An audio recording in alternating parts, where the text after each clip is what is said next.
6.5 is on the road at AWS reInvent 2023 in Las Vegas. We've had some great conversations with just so many players out there. And Dan, I mean, just when you thought we've had every conversation, we've had a few conversations on data, but not as many as we should, especially when it is the driver and the feeder into this generative AI conversation. Yeah, look, the trend line has been visible this week. Clearly, the headlines are generative AI, all things data that enable AI, infrastructure that makes AI possible, some networking to make sure data can move for AI purposes, the edge, of course, feeding AI, and we go so on and so forth. But yeah, it's great to be here in the 6.5 Media Lounge here at AWS reInvent 2023. Look, I think the future is about getting the data to the compute to be able to give outcomes. And so, talking to the people that are making that happen is the best thing for everyone out there that's trying to figure out what's going on. It is, and it's my pleasure to introduce Ken with Elastic, an absolute leader in data. Ken, welcome to the 6.5. Thank you very much. Glad to be here. Yeah, I appreciate you joining the show. You kind of heard my editorial to start the show. Yeah. I'm seeing. He wants to Are read you it. seeing? I wanted to be the guest. Are you seeing AI as kind of a? Yeah, it's fun. We're at a cloud computing conference, but it kind of reminds me of what was happening in cloud computing about 15 years ago, where pretty much every executive you talk to is trying to figure out their cloud computing strategy. 100%. Same thing is happening right now with generative AI. So every executive I talk to, they're trying to figure out what their generative AI strategy is going to be.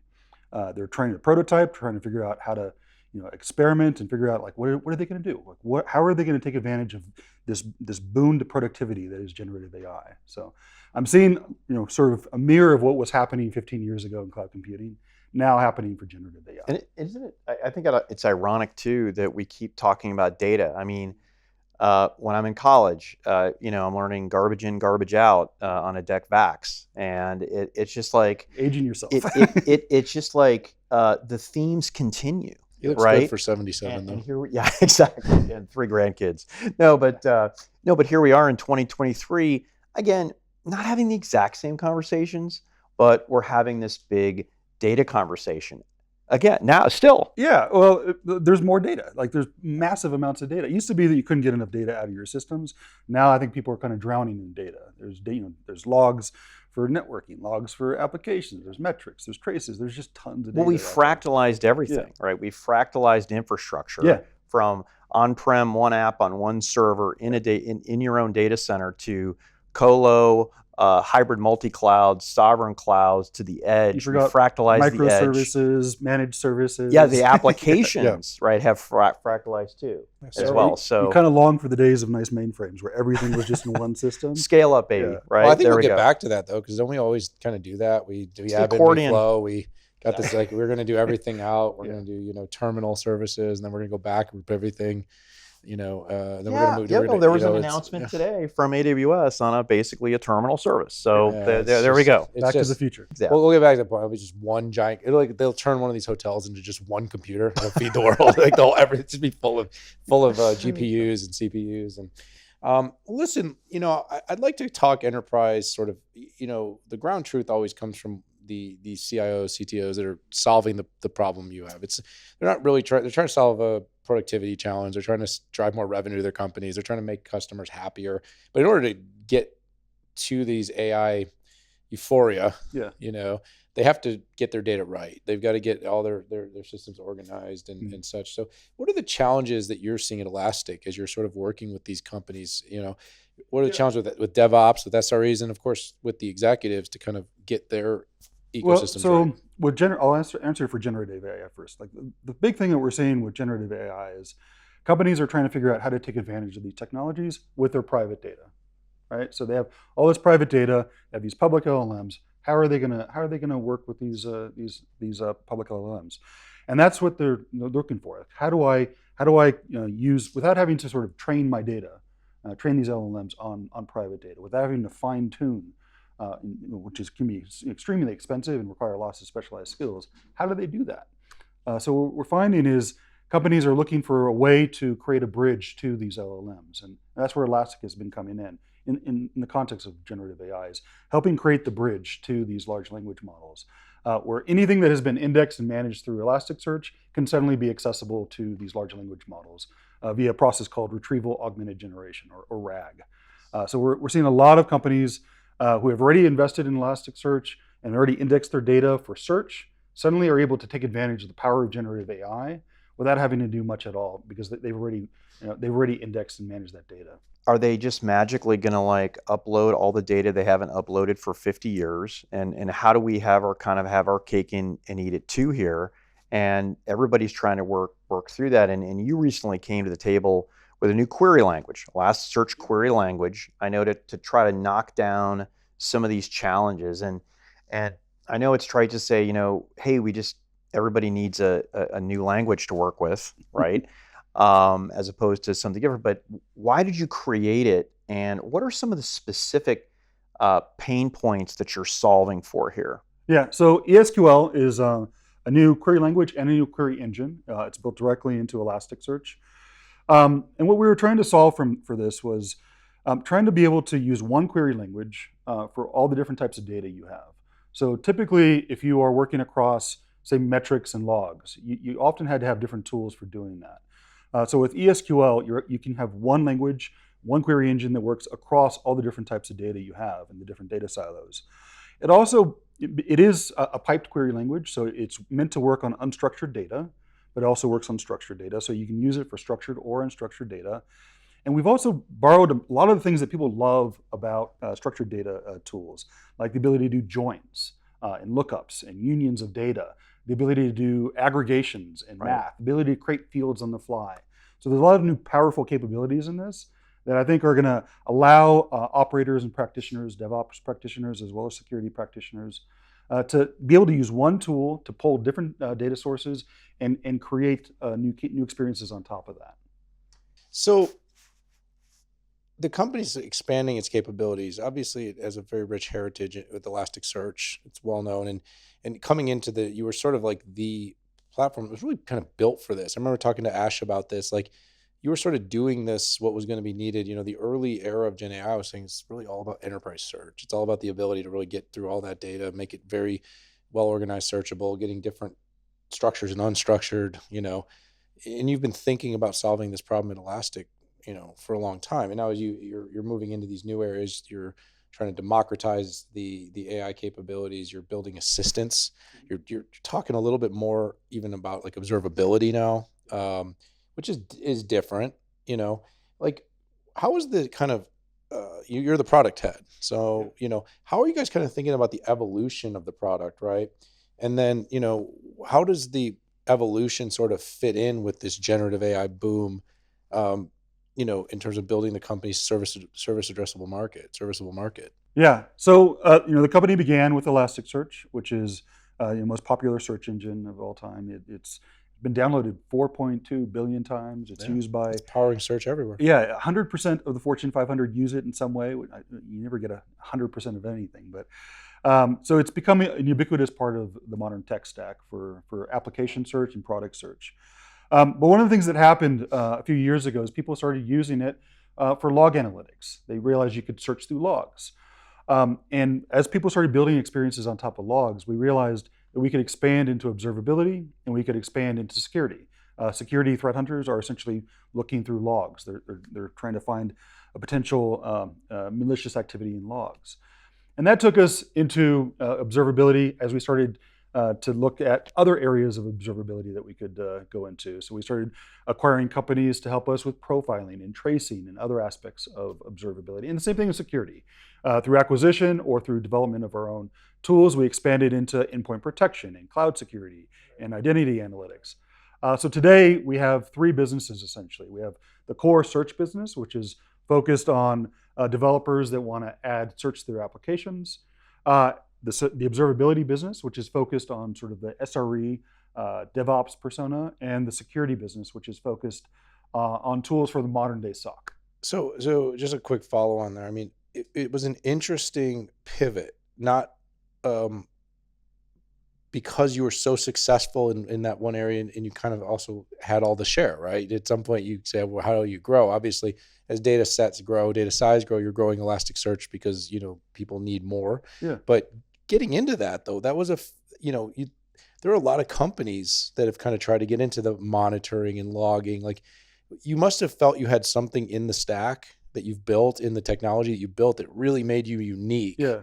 To say we're going to enter this market, because it's fairly crowded over there. There's a lot of companies entering that space. We knew we had something special because customers were building their own solutions on top of it, and a lot of the other vendors were using us too to build on top. So the ones that are calling themselves observability, by the way, isn't a terrible thing. No, which is fantastic. So we knew that search had this powerful application in these other spaces that the other vendors had recognized, the customers had been recognized, and we realized that we could do something new because we controlled the data store and we could get more efficiency out of it. We could build things like ESQL, which would be a query language that could be sort of a powerful way of looking across the different signal types in observability. So there was some things that we could do that would add value both as sort of foundational layer, but also as an experience for practitioners. And does the fact that ESQL crosses those three business areas, is it an efficiency play? Is it what kind of play is that? Because sometimes, people might say, hey, a technology that is being used for three different things, how can it be best for a certain area?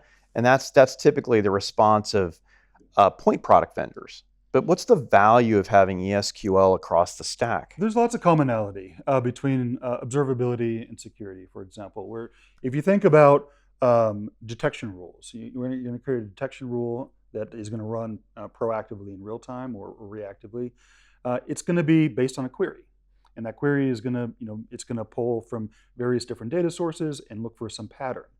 The same thing happens in observability, where you're creating an alert or an alarm, which is what? It's looking at a few different data sets, running a query, and running that in real time to create an alert. So there's lots of commonality in sort of the patterns that these systems are looking for. And if you can create a tool that allows you to do that efficiently across different data stores, it gives power to both sets of practitioners. Gotcha. So, kind of, what's the future forward outlook? Like, generative AI, everybody, it's happening so fast. Mm-hmm. And I think Pat and I both really enjoy talking to people that are product builders because, there's a combination of having to be a visionary, having to be hands-on, and then there's obviously these two schools of being we want to build everything our customers want. At the same time, it's that real innovators don't always ask permission. Yeah. And so, as you're sort of thinking, you built a product that ultimately became the product. Like, if you use search on pretty much any site in the planet, you're sitting behind it. How do you see this sort of GenAI thing playing out? Because it's come on so fast. And well, we're kind of operating at a couple of levels. One is a sort of a foundational primitive level, but we're also using some of these capabilities ourselves in our solution. So in the observability and security solution, we use some of these foundational capabilities to deliver a generative AI-based experience to our customers. But so at the foundational level, we're trying to make it possible for companies to take advantage of generative AI in the applications that they're building. So if they want to add semantic search to their website, we've made it easy for them to add semantic search, which is sort of natural language question answering. We made it easy for them to connect to generative AI models. We're making it easy for them to run some of their own models with Elasticsearch. But also on top of that, we're allowing customers to have sort of an observability assistant experience and a security assistant experience using the Elastic AI assistant, which helps people with detection, diagnosis, and remediation of issues. And this is, I think, an area that's going to get transformed a lot over the next few years, both security and observability. There's a couple things that are good conditions for disruption here. One is there's a lot of pattern matching that happens in both observability and security. These practitioners are looking at data and trying to do some pattern matching to find a vulnerability or to find the root cause of an issue. There's also a lot of specialized skills that are required. So these practitioners typically have a lot of experience working with types of errors, and they know things because of the experience that they have. So I think those two conditions make both observability and security ripe for a little bit of disruption from generative AI. And I think it's going to happen in a few different ways. One is you're starting to see it already with detection, automated detection. The whole AI ops idea was to automate detection through anomaly detection, automated detection rules. But it's going next to diagnosis, or getting to the root cause of something. So using pattern matching to figure out what is the root cause of an operational issue, or what is the root cause of a potential security breach. And then finally getting to remediation. How do you remediate something more easily? And these are the areas that we're playing in right now, trying to help customers automatically remediate issues by showing them what a potential playbook or runbook would be to solve something. So Ken, final question here.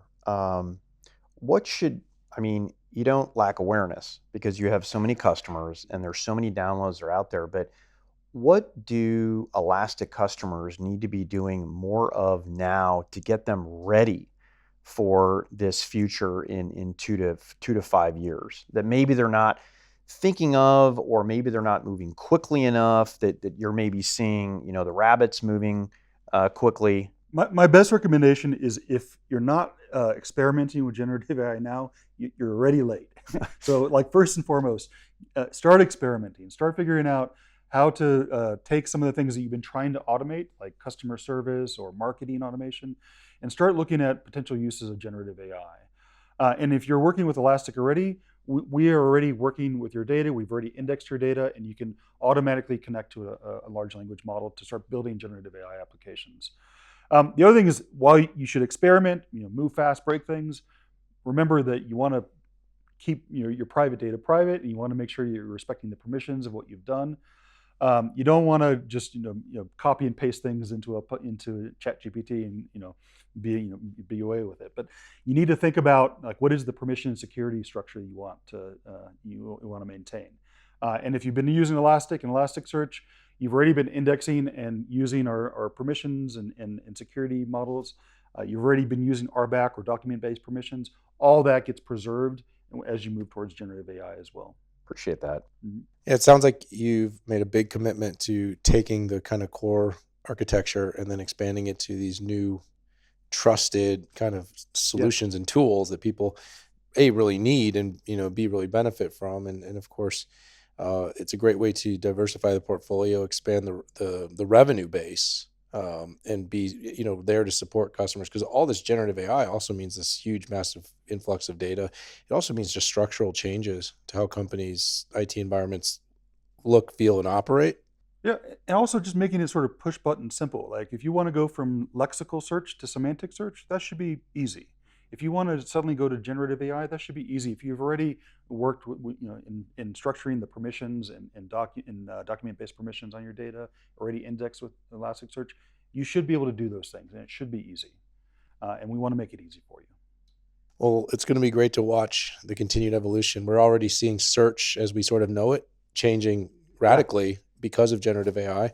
And I'm sure that underneath it, it's the type of technology that you built to enable search that's going to enable generative AI to work well, which is still the step that most of us need, is not just to have it work, but it needs to be right. It needs to be safe. It needs to be, the data needs to stay private. And these are things. Private. You want the most relevant answers. You want your LLMs to be grounded in truth and the context of what you want to pass to and it. architecturally thinking about the future. So again, we all can't predict the future with 100% precision, but I think people should sleep better at night knowing that you've thought about the next 2 to 5 years. So this isn't some point type of solution that they're signing up to. So appreciate your time. Thank you. Yeah, thanks a lot, Ken. All right, everybody, hit that subscribe button. Join us for all of these 6.5 on the road episodes here at AWS reInvent 2023. We're here in the 6.5 Media Lounge. Thanks for joining us today. We'll see you all really soon.